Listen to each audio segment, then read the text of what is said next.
Well, I'm back in the hot tub, talking with conservatives, or people who suffer from conservative thoughts. Some of you may be aware that I'm writing a book about how we can turn morality into a science, how we can actually make a science of morality. And part of that refining process is I conduct roundtables once a month. And these roundtables, I bring a topic from my book, I present it to a group of people who are interested in morality or science or both. Well, I recently had a roundtable where a gentleman showed up. Let's call him Delmar. Now, Delmar identified himself as someone who lacks social cohesion. He doesn't understand social cues. He essentially had a 10-minute preamble before he actually spoke, and then he was worried about causing problems at this roundtable. And I reassured him. I said, it's okay. I will, notify you if things go badly. Please feel free to speak out. The roundtables that I conduct are completely open.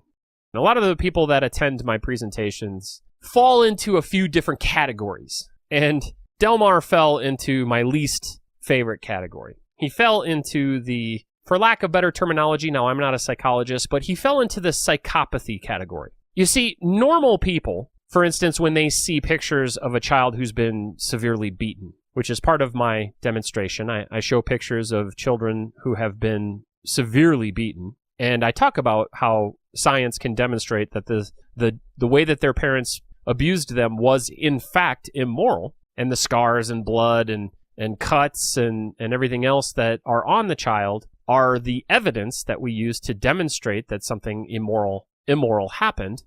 But in response to these pictures, Delmar raised his hand and he said, well, how do we know that that child didn't deserve those punishments? Immediately, I was taken aback. I said, Delmar, what could this child have possibly done to deserve to be tortured and beaten like this? And he had this sort of weird, convoluted answer that he did a lot of backpedaling. I think he realized what he said out loud and didn't like the implication, but he sort of danced a little while, and then he changed the subject, and he said, well, how do we know that it was his mom that did it? How do we know it wasn't like a hailstorm or something? And so we talked about that for a little while, but you see, morally normal people that have a normal, neurologically functioning brain, see pictures of children being tortured and beaten and so on, and feel things like empathy. They think things that are compassionate and nurturing. They sometimes ask questions like, did that child survive? Are they okay? Or they want confirmation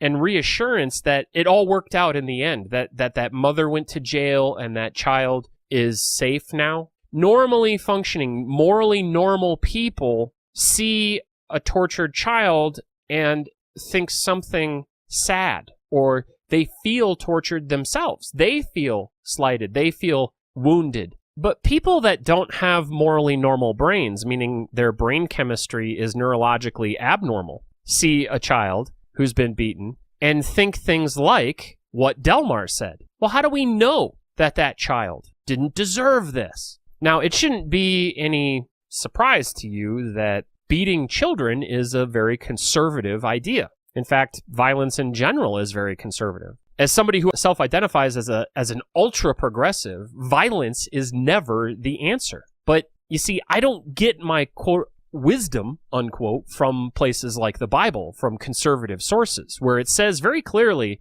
to not spare the rod. In response to a mob of people gathering outside of his house, Lot thought to offer up his 2 daughters to be violently gang raped. That is not something a progressive would ever even consider. You would never placate a mob of rapists by offering them somebody to rape. I mean, it's just absurd, but that's what the Bible says. And that's what biblical conservatives and just conservatives in general suffer from. Because most conservatives get their wisdom from the Bible or from places like the Bible, religious sources, it's wrought with these kinds of inhumane issues. And recognize that it's always the degree to which a conservative rejects the Bible is the degree to which they are a compassionate, humane, and progressive person. When we think of like modern day progressives who are also religious, it's always the degree to which they've rejected their religion that makes them progressive. So you hear, Catholics or whatever talking about how they are just fine with homosexuals, but that's not because it's in their book.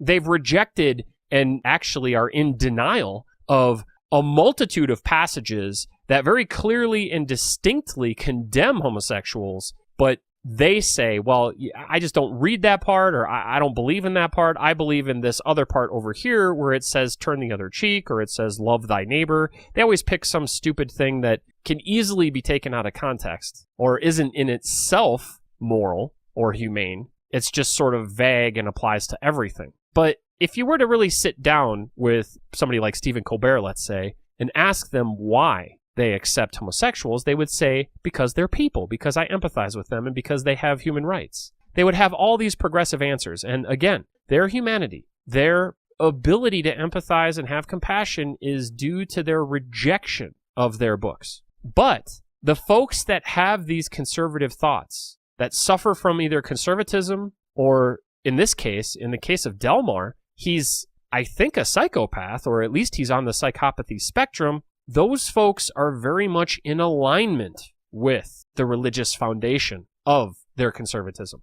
Delmar would later go on to say something else that I hear people say in response to my morality presentations in my book. And it goes something like this. I'm okay with the science. I'm okay with all of what you said. It all makes sense. Yes, I agree. It's a science. Okay, so under what conditions do we murder? And a lot of the times it starts kind of from left field, but they want to talk about values. This is something that conservatives really get stuck on. They think morality has to do with values. And so they say, well, what if my values are different than your values? Or they'll sometimes say, well, I have a different definition of morality, or I have a different morality than you do. And this is actually false. And it's false because you don't have a different morality if you have different values. In the science of morality, all of your actions, thoughts, and beliefs are weighed against whether or not they cause suffering or flourishing. So if you talk about having different values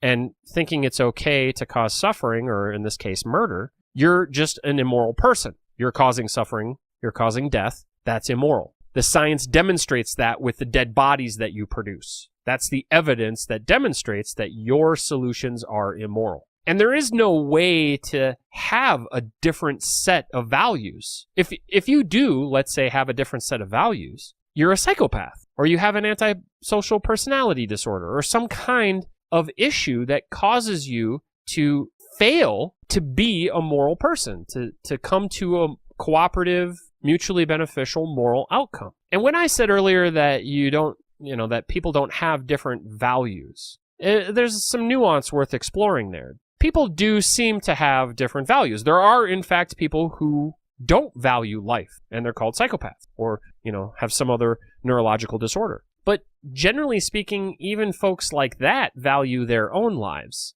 and don't want to be killed. They don't want to experience capital punishment in the justice system, and they don't themselves want to die. They do care about their lives. So they do value life. I think this distinction that Delmar was trying to make was that economically speaking, people value different things. But as it relates to a science of morality, picking between apples and oranges literally, I value apples, well, I value oranges. And that's what Delmar was kind of trying to argue. How do we solve that? The truth of the matter is that scientifically speaking, people don't really differ in values that much. All people eat. Everybody values food. Delmar wanted to turn this into sort of a economics, social sciences situation where we have a process where we get from A to B, and the outcome is moral based on all these different values. But that's just describing individual moral systems that we see arising naturally in humanity. It's not talking about a science of morality where we engage in the scientific method to actually determine our answers to moral questions and hopefully guide our outcomes to be sound moral outcomes. Now, Delmar said he was on board with this and said he understood this, but then demonstrated that he didn't, and ultimately demonstrated that he's an immoral person. A friend of mine said this one time. He was talking about capital punishment, and he said, yeah, but if somebody killed your family,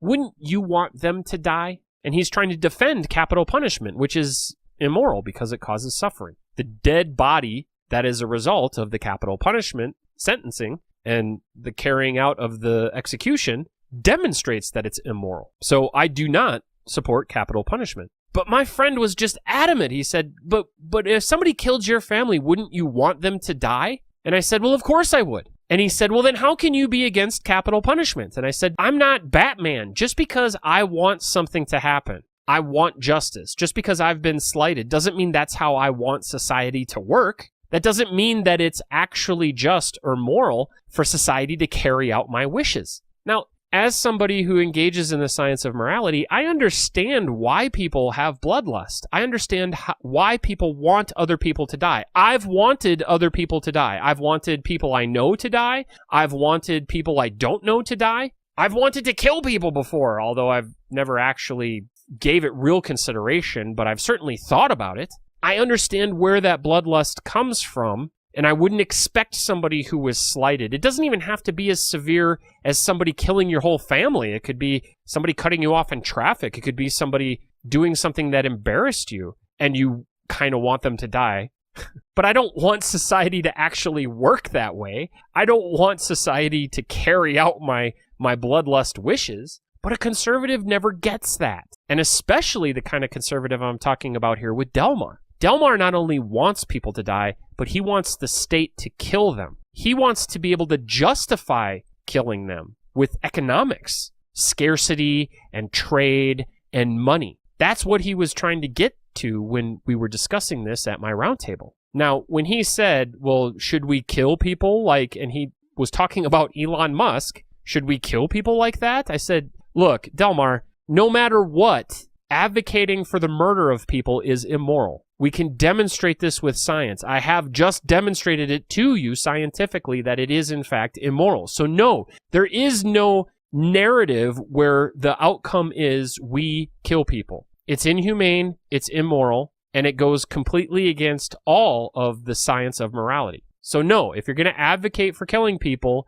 you can just automatically recognize that that's immoral, and it's immoral because of the dead bodies that it produces, that pain and suffering, that death. And he kind of paused and backed up a little bit and sat back in his chair. And he said, yes, but, and then he tried to get back into it. And I said, no, but. There is no but, Delmar. It's time to end this conversation and move on to the next slide. I was doing a slideshow and he just got stuck for like 10 minutes. He was talking about this. So how does this all relate back to conservatism? Well, for one, conservatives are generally engaging in and expressing their bloodlust. Conservatives not only are willing to sell off their humanity to elect pedophiles and public figures that sexually assault other people. They don't care about any of that, but they're also willing to murder people in society over economic issues. I mean, Delmar was literally talking about the economic concept of a basket of goods. And when he was talking about Elon Musk, he was talking about how Elon's basket is really full. At what point do we just kill Elon? And I was like, we don't kill Elon. We educate and convert Elon to be a humane person. We become compassionate with Elon, and we use the scientific method to figure out the scientific process that Elon must undergo to become more humane, to be more compassionate. We want to incentivize and to relate with Elon so that he decides to share. And ultimately, perhaps we engage with society so that people that have the kind of resources Elon has are sort of forced to share. Now, I know some of you are, especially the conservatives in my audience, are saying, what?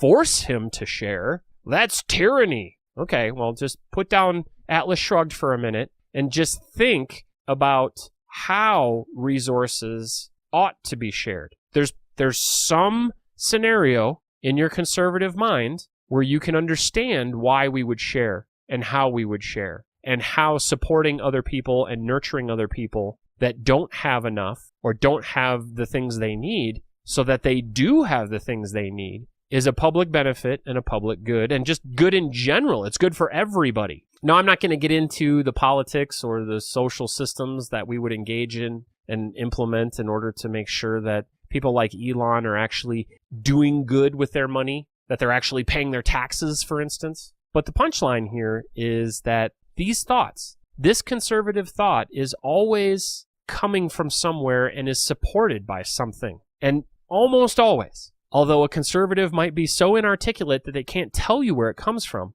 almost always it comes from some form of indoctrination. Conservatives seem to be very susceptible to indoctrination, and they're the kind of people that just don't question their indoctrination. And most indoctrination, which essentially is just the miseducation of children, that's what indoctrination is, but it's also the miseducation of adults too, and reinforcing things that aren't true, most of that comes from your religious past, your religious history. Most of you are religious. Some of you are religious and don't even know it. We were talking about self-awareness. I know people that say they're not religious, and then when you say, oh, okay, what does that mean you're an atheist, or what does that mean? They go, oh, no, I believe in God and Jesus. And you say, what?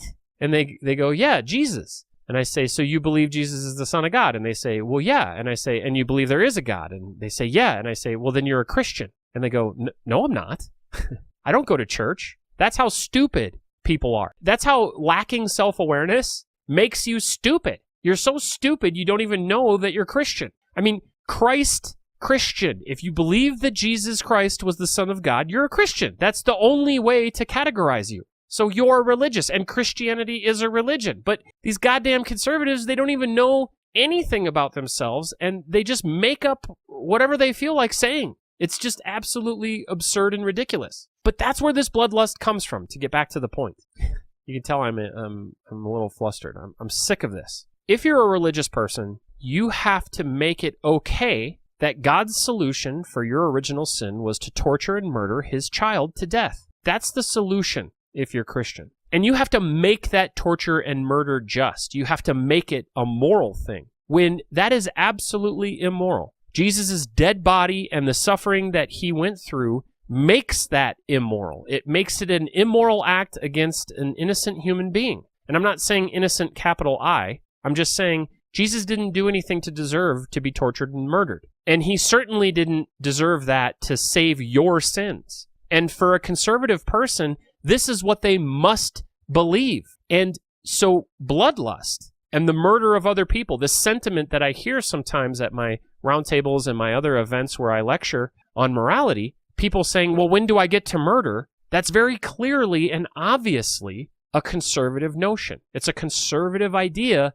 that murder is going to be a solution. And sadly, the root of that idea, at least in modern Western society, is largely Christian in its origin. And that's because that was God's solution, to murder and torture to save your soul. I can't imagine actually getting to the gates of heaven and accepting God's invitation. If I got to the gates of heaven and God said, you're welcome in, come on in, I'd say, no, I reject this whole concept. I can't believe you murdered and tortured your own kid just for something I didn't do. But anyway, if you have bloodlust, if you're the kind of person, if you're like Delmar, and you're just waiting for me or somebody else in their humane, secular, scientific, moral system to tell you when you get to murder, do some self-reflection. Think about what it is that why is murder your answer? Why is killing people a solution? And if you're thinking money, you should think again, because we can actually just print money. That's a thing you can do. That's a thing any country can do. You can just print money. If you're thinking there's a shortage of resources and money and so on, think again. There is so much available to us now, and so much reason to acquire and utilize those resources for the greater good so that everybody benefits, that there really isn't much scarcity anymore. Now, I'm formally trained as an economist, so I understand scarcity. I'm sure you understand scarcity, and it sounds weird to say that there isn't enough scarcity to actually warrant murder, but really there isn't. Think of the thing that's scarce, and then think of how science and engineering and progressivism has solved those problems. And do yourself a favor. Think of your next best alternative to torture and murder. If you're feeling like you want somebody to die because of an injustice or your sense of fairness, what psychologists and anthropologists and sociologists refer to as our moral system, which is essentially a description of how people experience morality. It's not a science of morality in the way that I describe it, where I say we use science and a scientific method to determine what is and isn't a moral way to act, think, and believe so that we can actually be moral people. when you have a sense of fairness or a sense of justice, that's just a description of your experience of morality and what you would want done to, quote unquote, rectify or resolve the injustice that you perceive. That doesn't mean that your outcome, especially if it includes torture and murder, your bloodlust is not the moral conclusion because it causes torturing and murdering and suffering. So recognize that in yourself, or at least try to recognize that in yourself and see if you can figure out another path. And maybe you can't, but maybe then you should engage with a science of morality. Maybe you should invest in science of morality. Maybe you should, I would say buy my book, but that sounds a little too self-serving. It's not available yet anyway. I'm still editing it. But think of another way. There's almost always another way, a scientific way to actually raise all boats so that you benefit, and so does this person that slighted you. So does the group of people that you would like to murder. Thank you. This has been the Hot Tub Monologues.